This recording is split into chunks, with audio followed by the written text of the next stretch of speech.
నేను డాక్టర్ శ్రీధర్ 9295909819. ఇప్పుడు మనము శని వక్రగతి గురించి మనం సశాస్త్రీయమైనటువంటి విధానంలో తెలుసుకునేటువంటి ప్రయత్నం చేద్దాము. శని కుంభరాశి నుండి మకర రాశికి అంటే వెనక రాశిలోనికి ద్వారా వ్యవహారం నడిపిస్తున్నారు. కానీ మీకు దాని గురించి మళ్ళీ వెనక మకర రాశిలోకి వచ్చారని మీరు భ్రమపడాల్సిన పని లేదండి. ఆయన కుంభంలోనే ఉంటారు. అంటే వ్యవహార దృష్టి మాత్రం వెనకాల ఉన్నటువంటి మకర రాశిలోనికి వస్తోంది. అక్కడి నుంచి ఆయన వ్యవహారాలన్నీ నడిపిస్తూ ఉన్నారు.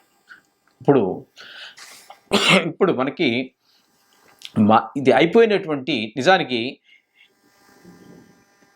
జూన్ 30వ తారీఖున ఆయన ప్రవేశం జరిగింది. అప్పుడే 3-4 రోజులు గడిచిపోయింది. కానీ నేను నిజానికి ఇది ఈ వీడియో చేయాలనుకోలేదు.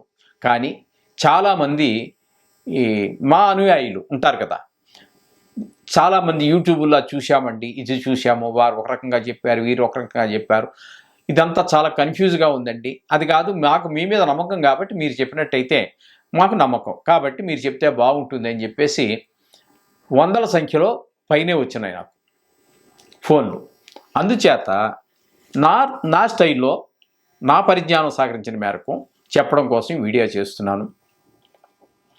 అయితే ఇక్కడ 30వ తారీఖున జూన్ 30 నుండి ప్రారంభం చేశారు వక్రంలోకి, అంటే మకరంలో నుంచి చేయడం ప్రారంభం చేశారు. ఆయన June, July, August, September, October, November నెలలో 15వ తారీఖు వరకు మకరం నుండే అంటే వక్రగతిలో నుండి ఆయన వ్యవహారం అంతా నడిపిస్తూ ఉంటారు. తద్వారా అసలు ఈ వక్రం అంటే ఏమిటి అనేటువంటి మనం తీసుకున్నట్టయితే ఏ గ్రహము కూడా వక్రంగా నడవదండి, అన్ని సక్రంగానే నడుస్తాయి. అంటే వాటికి ఉన్నటువంటి పరిధి కక్ష్య ఏదైతే ఉందో ఆ కక్ష్యలో అన్ని 5 గ్రహాలకు మాత్రమే వక్రగతి ఉంటుంది. అవి ఈ కుజ, బుధ, గురు, శుక్ర, శని 5 గ్రహాలకే. రాహుకేతువులు ఛాయాగ్రహాలు. ఇక సూర్యచంద్రులు అయినట్టయితే అవి మండల గ్రహాలు అంటారు. అందుచేత సూర్యుడికి చంద్రుడికి వక్రగతి ఉండదు. రాహుకేతువులు ఛాయాగ్రహాలు కాబట్టి వాటికి వక్రగతి ఉండదు. ఉన్నటువంటివన్నీ కూడా ఈ తారాగ్రహాలకు మాత్రమే, అంటే తారాగ్రహాలు చెప్పుకున్నాం కదండి. ఇప్పుడు కుజ, బుధ, గురు, శుక్ర, శని ఈ 5 గ్రహాలకు మాత్రమే వక్రగతి ఉంటుంది. అయితే వీటి యొక్క కక్ష్య అంటే ఓర్బిట్, మనం ఇంగ్లీష్లో చెప్పుకోవాలంటే ఓర్బిట్ అంటాము.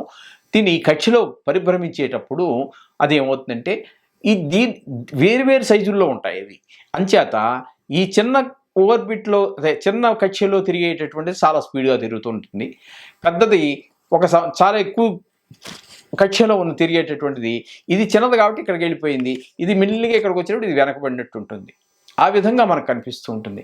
మీకు ఇంకా ఉదాహరణకు చెప్పాలి అంటే మనం చిన్నప్పుడు ట్రైనో బస్సో ఎక్కడ ఎక్కి ఏదో ఊరు వెళ్ళడానికి ప్రయత్నం చేస్తుంటాము.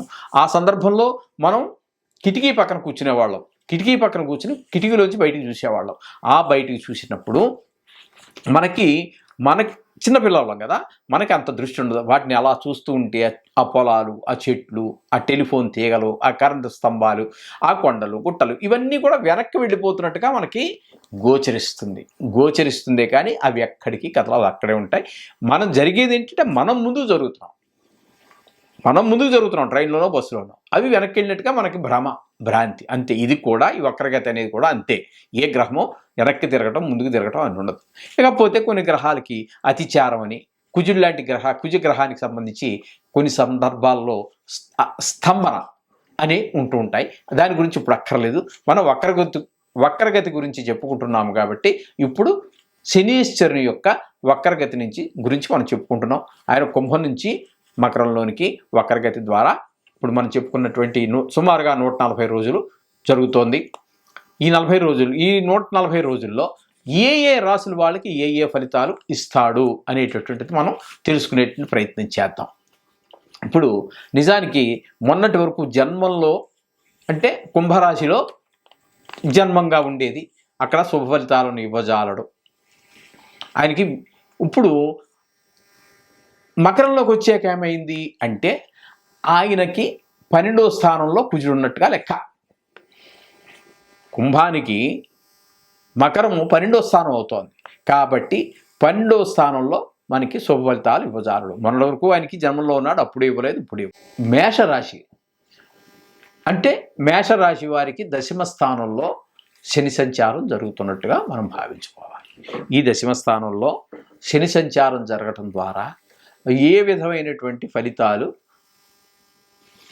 ఈ మేషరాశి వారికి ఇస్తాడు అనేటువంటిది, దాని పరిష్కారం ఏంటనేది మనం తెలుసుకునే ప్రయత్నం చేద్దాము.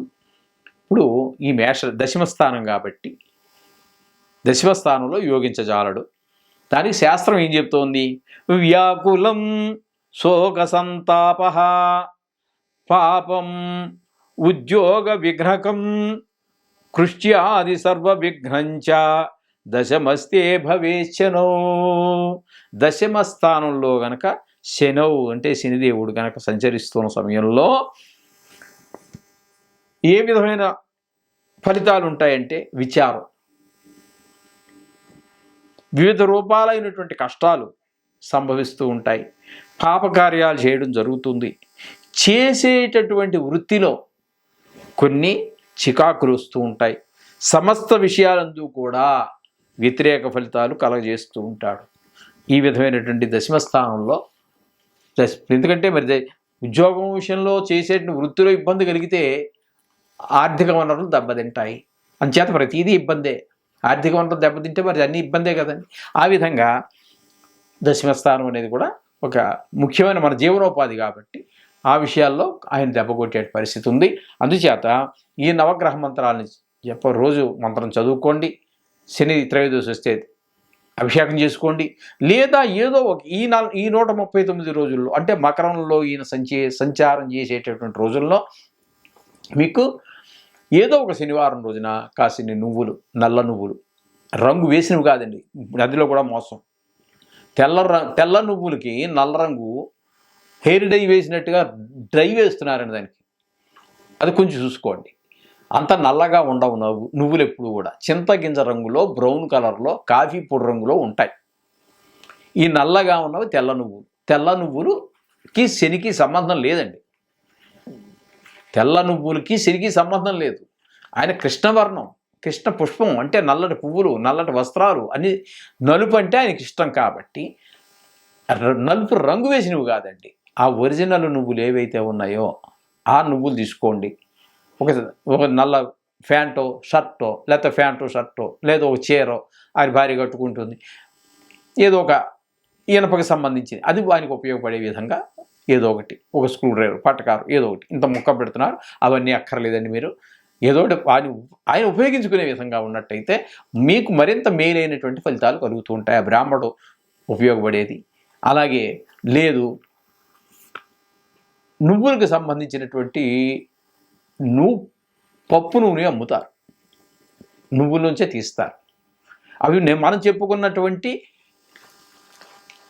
ఒరిజినల్ నువ్వుల్లోంచి వాటిని కడిగి చాలా ప్రాసెస్ ఉందిలేండి, అదంతా ఇప్పుడు చెప్పక్కర్లేదు. ఆ ప్రాసెస్ ద్వారా దాన్ని పొట్టు తీసేస్తారు. అది తెల్లటి పప్పు వస్తుంది, చేదు ఉండదు. తెల్ల నువ్వులకి చేదు ఉంటుంది, పప్పు చేసినటువంటి పప్పుకి చేదు ఉండదు. దాంతో నూనె తీస్తే అమ్ముతూ ఉంటారు. అది దొరుకుతుంది. మనకు బ్రాండ్ మార్కెట్లో దొరుకుతోంది. అంబట సుబ్బయ్య అని ఉంటుంది, అది సమరకోటలో మిషనరీ, అది ఎంత వ్యవహారం, అది చాలా కోట్ల మీద బిజినెస్. వాళ్ళది ఒరిజినల్ ఉంది నూనె, పప్పు నూనె. ఆ నూనె ప్యాకెట్ తీసుకోండి. లేకపోతే నువ్వులు కాదు అనుకుంటే నువ్వుల ప్యాకెట్, అదే నువ్వుల నూనె ప్యాకెట్, అది వాడుకోవడానికి తినడానికి చాలా శ్రేష్టం. పల్లి నూనె కంటే, కొబ్బరి నూనె కంటే, వీటన్నిటికంటే కూడా చాలా శ్రేష్టమైనటువంటిది. ముఖ్యంగా ఈ శనికి సంబంధించినటువంటి దానం ఇవ్వడానికి చాలా అద్భుతంగా పనిచేస్తుంది. ఆయన కడుపులోకి వెళుతుంది, వాళ్ళు తింటారు, ఆయన ఉపయోగించుకుంటారు. అంచేత మీకు మరింత మేలైనటువంటి ఫలితాలు వచ్చేటువంటి అవకాశం ఉంది. ఆ విధంగా చేయండి. అంతా శుభం భూయా.